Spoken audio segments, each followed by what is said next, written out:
और गृह मंत्री अमित शाह का तेलंगाना दौरा है। तेलंगाना के चेवेला में जनसभा को वो संबोधित करेंगे और चूंकि कोशिश ये है कि कैसे चुनाव में बेहतर परिणाम लाया जाए और खासकर दक्षिण को साधने के लिए प्रधानमंत्री नरेंद्र मोदी, गृह मंत्री अमित शाह और भारतीय जनता पार्टी के जो दिग्गज हैं वो यहां सभाएं कर रहे हैं, सम्मेलन कर रहे हैं, समीक्षाएं कर रहे हैं, संबोधित किया जा रहा है, साधने की कोशिश की जा रही है कि चुनाव में कैसे बेहतर परिणाम लाया जाए। और बीजेपी के चाणक्य कहे जाते हैं अमित शाह, तो तेलंगाना के चेवेला में जनसभा को संबोधित करेंगे गृह मंत्री अमित शाह।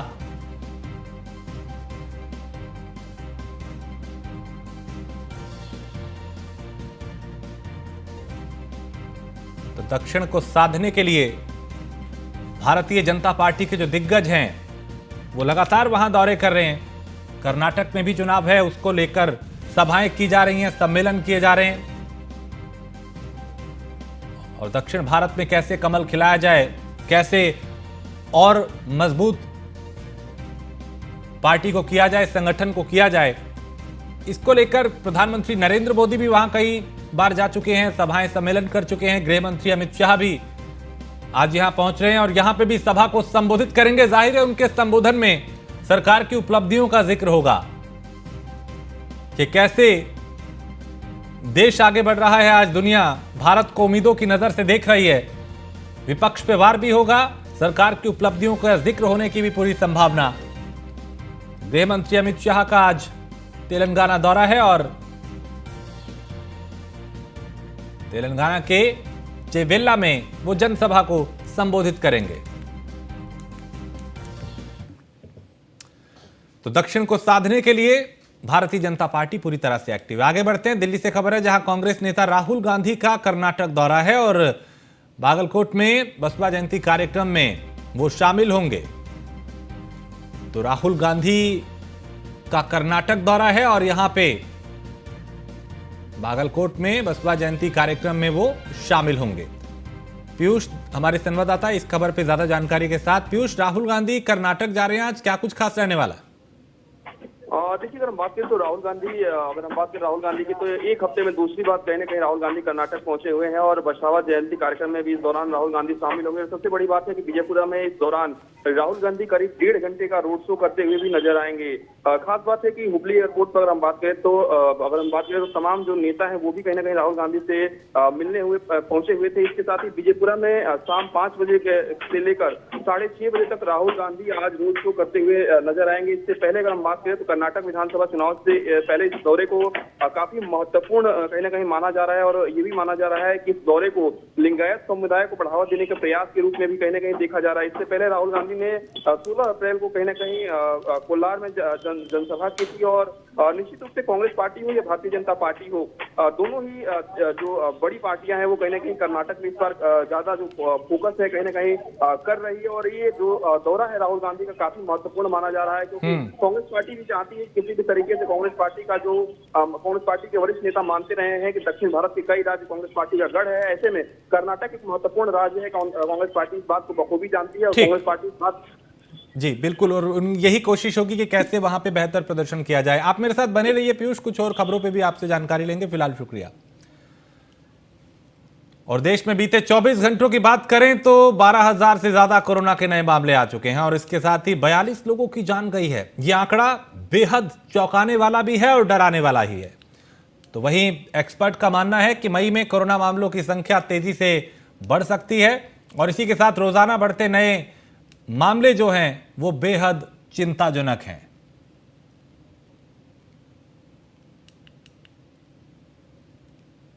तो कोरोना के जो बढ़ते मामले हैं वो शासन प्रशासन की चिंता भी बढ़ा रहे हैं और सावधानी बेहद जरूरी है। लापरवाही जरा सी भी की तो फिर उसके परिणाम सामने होंगे।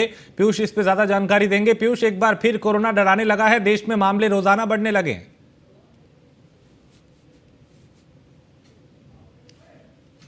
हो रहा है, आपने देखा होगा पिछले कुछ महीनों में जिस तरीके से एक के बाद एक कोरोना के जो केसेस है उसमें इजाफा हो रहा है। और सबसे बड़ी बात है कि स्वास्थ्य मंत्रालय इसको लेकर लगातार बैठकें कर रहा है। स्वास्थ्य मंत्रालय चाहता है कि राज्यों के साथ एक समन्वय बनाकर इस बार चला जाए ताकि जो कोरोना के बढ़ते हुए केसेस हैं उस पर काबू पाया जा सके।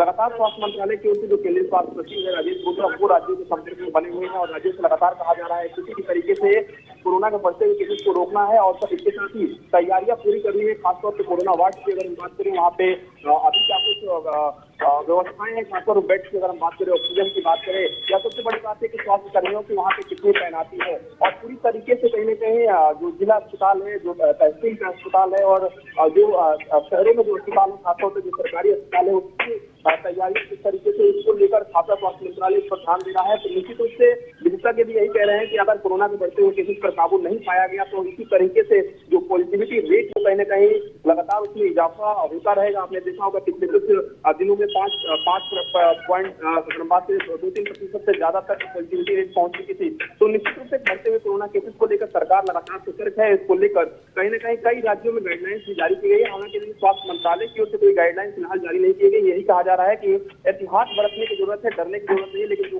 पुराने कोविड गाइडलाइंस है वो एहतियातन लोगों को फॉलो करना होगा। मास्क लगाना, सैनिटाइजर का प्रयोग करना, इस सब तमाम चीजों का जो जिक्र है वो कहीं ना कहीं स्वास्थ्य मंत्रालय लगातार कहीं ना कहीं कर रहा है। ठीक है पीयूष, आप मेरे साथ बने रहिए, कुछ और खबरों पे भी आपसे जानकारी लेंगे। फिलहाल शुक्रिया। तो कोरोना के बढ़ते मामले शासन प्रशासन की चिंता भी बढ़ा रहे हैं।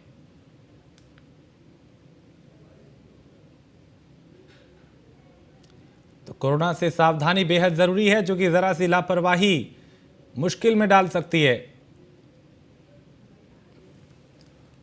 और दिल्ली में मौसम का मिजाज बदला है, जहां तेज हवाएं चली हैं, हल्की बूंदाबांदी भी कुछ इलाकों में हुई है और मौसम बदलने से दिल्ली वालों को गर्मी से राहत मिली है। दिल्ली के कई इलाकों में बूंदाबांदी हुई और मौसम विभाग के मुताबिक हल्की से मध्यम बारिश होने की संभावना जताई गई थी, जिसका असर भी दिखाई देने लगा है और दिल्ली वासियों को गर्मी से थोड़ी राहत मिली है इस बदले हुए मिजाज के चलते। पीयूष, गर्मी काफी थी, पिछले कुछ दिनों से पारा लगातार बढ़ रहा था, लेकिन अब हल्की बारिश ने उस गर्मी से राहत दी है।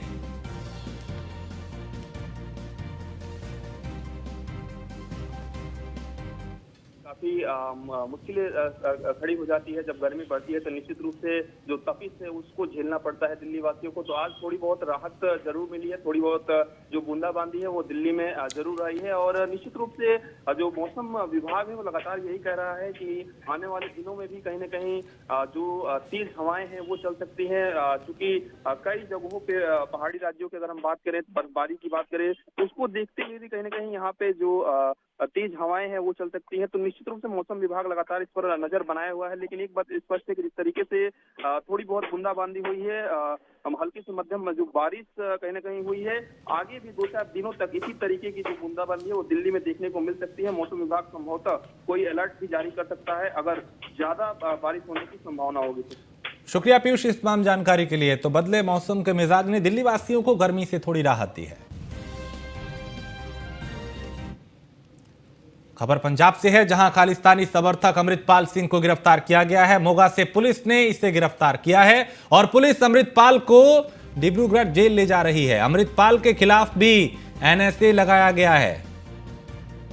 तो पिछले कई दिनों से अमृतपाल इधर उधर भागा फिर रहा था और भगोड़े को आज पुलिस ने तलाश लिया। पुलिस अब अमृतपाल को डिब्रूगढ़ जेल ले जा रही है। तो अमृतपाल की तलाश पिछले कई दिनों से की जा रही थी। कई उसने स्टेट बदले, कई जिले बदले, इस तरह की जानकारियां बीच बीच में आती रही उसकी लोकेशन को लेकर कि वो लगातार लोकेशन चेंज कर रहा है। लेकिन अब ये पुलिस के हाथे लगा है। नेहा गिल हमारी संवाददाता इस खबर पे ज्यादा जानकारी के साथ। नेहा, कई दिनों से पुलिस को अमृतपाल की तलाश थी, आज आखिरकार ये पकड़ा गया। जी, करीब 36 दिनों से अपराध चल रहे वारिस पंजाब संगठन के मुखिया अमृतपाल सिंह को आज पंजाब पुलिस ने मोगा गांव रोड़ा से गिरफ्तार कर लिया गया है। इसी बात का जानकारी देते हुए पंजाब पुलिस आईजीपी सुखचैन सिंह गिल ने बताया कि अमृतपाल को आज सुबह 6:45 पर पंजाब पुलिस और इंटेलिजेंस के संयुक्त अभियान के दौरान मोगा के रोड़ा गांव से गिरफ्तार किया गया। वही उन्होंने बताते हुए कहा कि पंजाब पुलिस को अमृतपाल के गांव रोड़ा में होने की पुख्ता सूचना मिली थी, जिसके बाद पंजाब पुलिस ने पुलिस बल के साथ ऑपरेशन के दौरान पंजाब पुलिस ने पूरे सीएम के साथ काम लिया और अमृतपाल को गुरुद्वारा साहिब के भीतर से गिरफ्तार किया। वहीं उन्होंने पंजाब पुलिस वर्दी के गुरुद्वारे के अंदर गए और अमृतपाल को गिरफ्तार किया और इस ऑपरेशन के जो भी पुख्ता इंतजाम किए गए थे और उन्होंने इस जो भी ऑपरेशन चलाया गया बहुत ही संयम से और बहुत ही शांतिपूर्वक, यानी बहुत सावधानी से इसे गिरफ्तार किया गया है। बहुत शुक्रिया नेहा इस तमाम जानकारी के लिए। और खबर जयपुर से है, जहां मुख्यमंत्री अशोक गहलोत ने आम जनता को लाभ पहुंचाने के लिए ताबड़तोड़ फैसले करना शुरू कर दिया है और आमजन और वंचित वर्ग को महंगाई से राहत देने के लिए उनकी दैनिक आवश्यकताओं को ध्यान में रखते हुए जन उपयोगी घोषणाएं की हैं। इसके लिए सभी जिलों में 24 अप्रैल से 30 जून तक महंगाई राहत कैंप आयोजित किए जाएंगे। अक्सर सरकार ने पाया है कि अक्सर और जिनको सबसे ज्यादा जरूरत होती है उनको मालूम ही नहीं है कि उनके लिए योजना सरकार ने बनाई है। उनके नाम पर इस योजना का पैसा सरकार के पास पड़ा हुआ है और कई बार जिन लोगों को सरकारी योजनाओं की जरूरत नहीं भी होती है उनको भी लाभ मिल रहा होता है। मुझे लोगों से ये भी बताना है कि अक्सर योजनाओं को जनता तक पहुंचने में बहुत लंबा समय लग जाता है। इन वजहों से सरकार का पैसा या तो जाया होता है या उन लोगों तक पहुंच नहीं पाता जिनको इसकी सबसे ज्यादा जरूरत होती है। इस समस्या का समाधान निकालने के लिए मैंने एक नई पहल की। बचत राहत बजट वाले बजट की 10 नई योजनाओं के लाभ उन लोगों को मिलेंगे जो इसके असली हकदार हैं। 24 अप्रैल से पूरे राजस्थान में कोने कोने में हजारों महंगाई राहत कैंप लगाए जाएंगे। और उत्तराखंड में चारधाम यात्रा का आगाज हो गया है। सरकार सभी यात्रियों को बेहतर सुविधाएं मुहैया कराने और चारधाम यात्रा को सुगम बनाने को लेकर लगातार प्रयासरत है। यात्रा रूट पे हाईटेक चेक पोस्ट का निर्माण भी कराया जा रहा है, जिसमें श्रद्धालुओं के साथ साथ चालक परिचालक के आराम की सुविधा उपलब्ध कराई गई है। ऐसा ही एक चेक पोस्ट मसूरी देहरादून मार्ग पे कुठाल गेट पे बनाया गया है, जिसका शुभारंभ परिवहन मंत्री चंदन रामदास ने किया।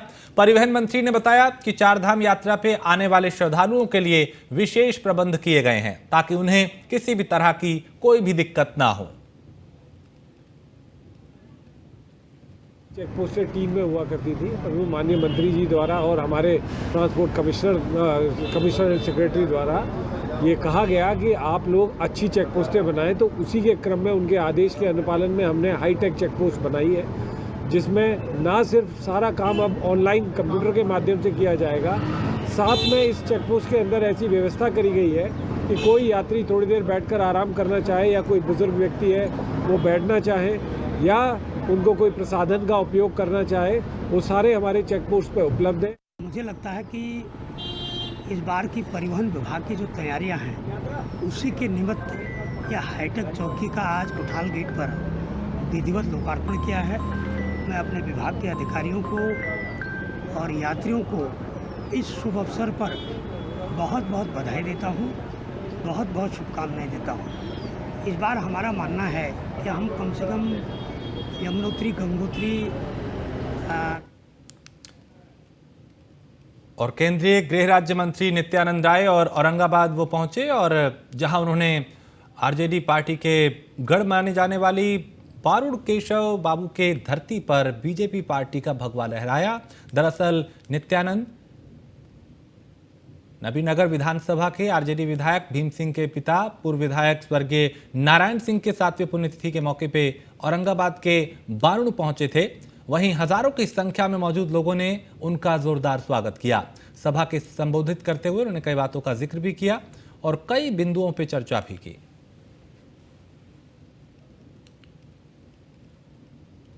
आज नक्सलवाद औरंगाबाद की धरती से समाप्त है। अगर कहीं किसी कोने में छिपा है तो उनसे मैं यही आग्रह करूंगा, भारत के गृह राज्य मंत्री होने के नाते आइए समाज की मुख्य धारा में जोड़िए। और उमेश पाल हत्याकांड से जुड़ी इस वक्त एक बड़ी खबर आ रही है, जिसमें अतीक की पत्नी शाइस्ता परवीन पर इनाम की राशि बढ़ाई जाएगी। शाइस्ता पर इनाम की राशि बढ़ाने की तैयारी की जा रही है। अभी तक चूंकि 50,000 है और 50,000 से 1 लाख रुपए राशि करने की तैयारी है। उमेश पाल हत्याकांड में आरोपी है शाइस्ता परवीन।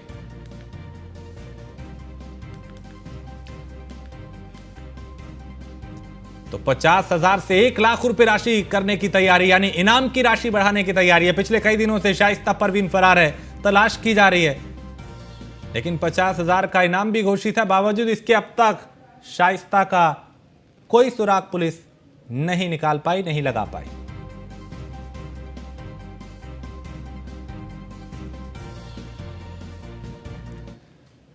और यूपी निकाय चुनाव 2017 में कांग्रेस सबसे फिसड्डी पार्टी साबित हुई थी। पिछले चुनाव में सिर्फ 6% सीटों पर ही जीत मिली थी, जबकि 87% पे जमानत जब्त हुई। चुनाव में अध्यक्ष पद के प्रत्याशी भी अपनी जमानत नहीं बचा पाए थे, जिससे पार्टी अब तक उभर नहीं पा रही। और 2023 के निकाय चुनाव का बिगुल बज चुका है। इसमें किस पार्टी की क्या तैयारी है, ये रिपोर्ट देखिए।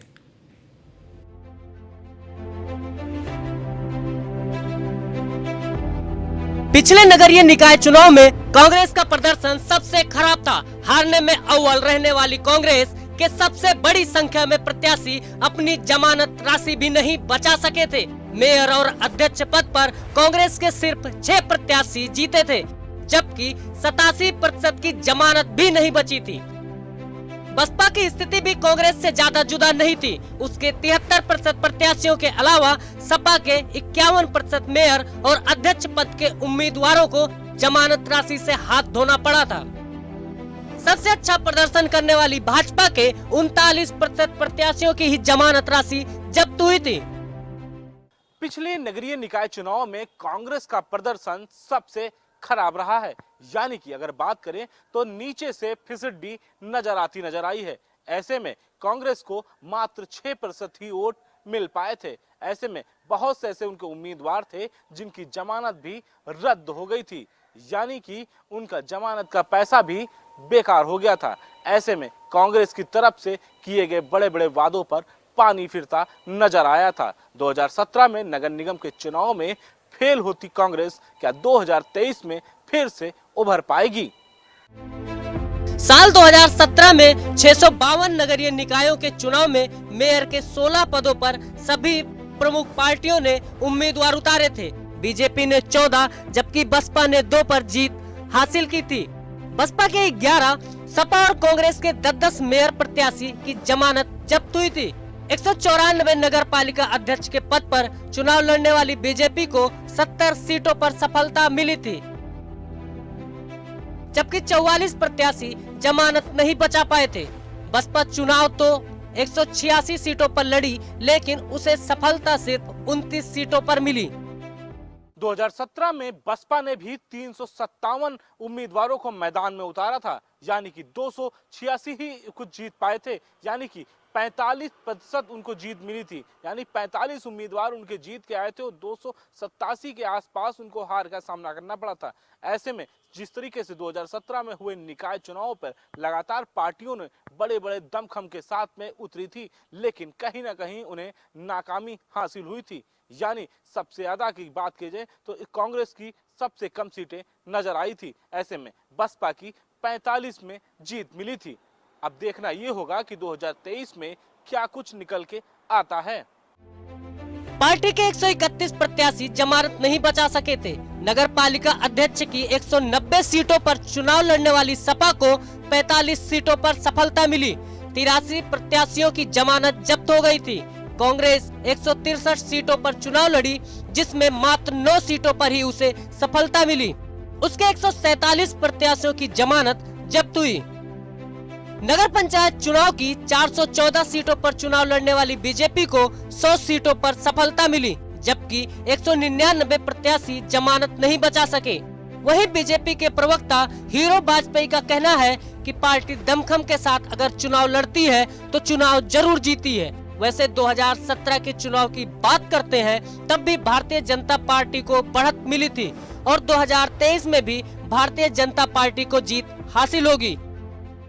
कि 2023 के चुनाव योगी आदित्यनाथ के नेतृत्व में भारतीय जनता पार्टी जनता के बीच में जा रही है और पूरा विश्वास है भारतीय जनता पार्टी को कि अब की 17 के 17 नगर निगम भारतीय जनता पार्टी के प्रत्याशी प्रचंड बहुमत से जीत के आएंगे। शहरी चुनाव में भारतीय जनता पार्टी का पहले भी अच्छा स्कोर रहता है और इस बार लगता है कि इन सारी विपक्ष की पार्टियों का सूपड़ा साफ हो जाएगा। तमाम सीटों पे उम्मीदवार नहीं मिल रहे, तमाम सीटों पे उम्मीदवार देकर बदल रहे हैं, तमाम सीटों पर आउटसोर्सिंग कर रहे हैं, विभिन्न क्षेत्रों में जा रहे हैं फिर घोषित करके बदल रहे हैं। इसी से पता लग रहा है कि विपक्ष कितना तैयार है और विपक्ष की सीट से लड़ने के लिए जो नामी लोग भी होते हैं समाज के, वो भी लड़ने को तैयार नहीं। बसपा ने 357 नगर पंचायत अध्यक्ष पद पर प्रत्याशी उतारे थे, जिसमें से 45 जीती थी। 268 प्रत्याशियों की जमानत जब्त हो गई थी। 380 सीटों पर प्रत्याशी उतारने वाली सपा को 83 सीटों पर जीत मिली थी। उसके 207 प्रत्याशियों की जमानत जब्त हो गई थी। 266 सीटों पर लड़ने वाली कांग्रेस को सफलता सिर्फ 17 सीटों पर मिली, जबकि उसके 230 प्रत्याशी जमानत बचाने लायक भी वोट नहीं पा सके। रालोद के 91.51%, आम आदमी पार्टी के 98.71% प्रत्याशियों की जमानत जब्त हुई थी। ओवैसी की पार्टी 50 सीटों पर चुनाव लड़ी, लेकिन 49 सीटों पर उसकी जमानत जब्त हो गई थी। ऐसे में इस बार के चुनाव में भी यही देखने को मिल सकता है। जैसे ही पार्टियों ने अपने अपने उम्मीदवारों की घोषणा कर दी थी, उसी समय प्रत्याशी भी मैदान पर आ गए थे।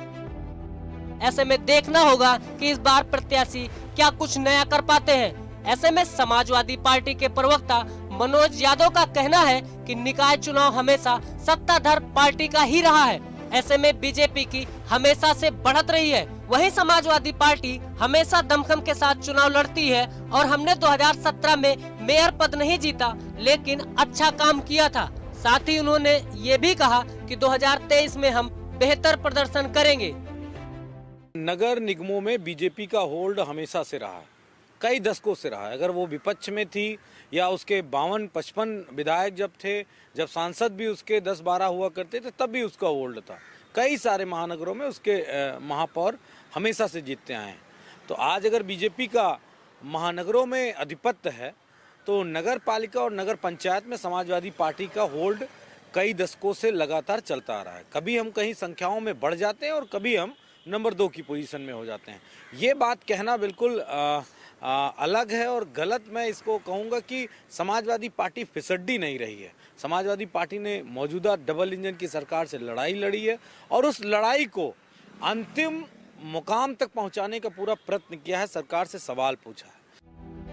उत्तर प्रदेश के निकाय चुनाव में जहां सभी पार्टियों ने अपने अपने प्रत्याशी लगभग घोषित कर दिए हैं और नामांकन प्रक्रिया भी पूरी हो चुकी है, ऐसे में अब कयास लगाई जा रही है कि इस बार 2017 से बेहतर प्रदर्शन किया जाए। 2017 की अगर बात करते हैं तो जब कोई उम्मीदवार सीट पर पड़े कुल वैध मतों का 1/6% यानी 16.66% वोट हासिल नहीं कर पाता है, तो उसकी जमानत राशि जब्त होती है। ऐसे में 2017 में बहुत से उम्मीदवार ऐसे थे जिनकी जमानत भी पूरी तरीके से वृद्ध होती नजर आई थी। सबसे बड़ी बात थी कि जो निर्दलीय प्रत्याशी थे वो बेहतर कार्य करते हुए भी अपनी सीट को बचाने में कामयाब हो गए थे। लेकिन अब देखना यह होगा कि इस बार 2023 के चुनाव में कौन सी पार्टी किस रणनीति के अंतर्गत मैदान में उतरती है और जीत हासिल करने के लिए कौन सा पैंतरा आजमाती है। वहीं कांग्रेस के प्रवक्ता सचिन रावत का कहना है कि 2017 में हम लोग जरूर पीछे रह गए थे, लेकिन आने वाले 2023 में बेहतर प्रदर्शन करने नजर आएंगे।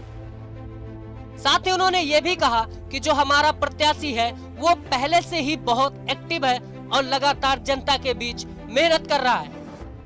कांग्रेस पार्टी ने नगर निकाय के लिए मजबूती से तैयारी की है और वो सामने नजर आ रही हैं। जिस तरह से हमने सबसे पहले प्रत्याशियों की घोषणा की है और निश्चित तौर पे हम लोग इस बार जो लोकल इश्यूज हैं उनको लेकर के जनता के सामने जा रहे हैं और कांग्रेस पार्टी ने जो प्रत्याशियों का चयन किया है वो भी ग्राउंड लेवल के वर्कर हैं और मैं कह सकता हूं कि निश्चित तौर पे कांग्रेस पार्टी पूरे उत्तर प्रदेश में मजबूती से भारतीय जनता पार्टी के जो मुद्दे थे उनको उजागर करते हुए जनता के सामने जा रही है और हम लोग इस बार 2017 से अच्छा प्रदर्शन करके दिखाएंगे।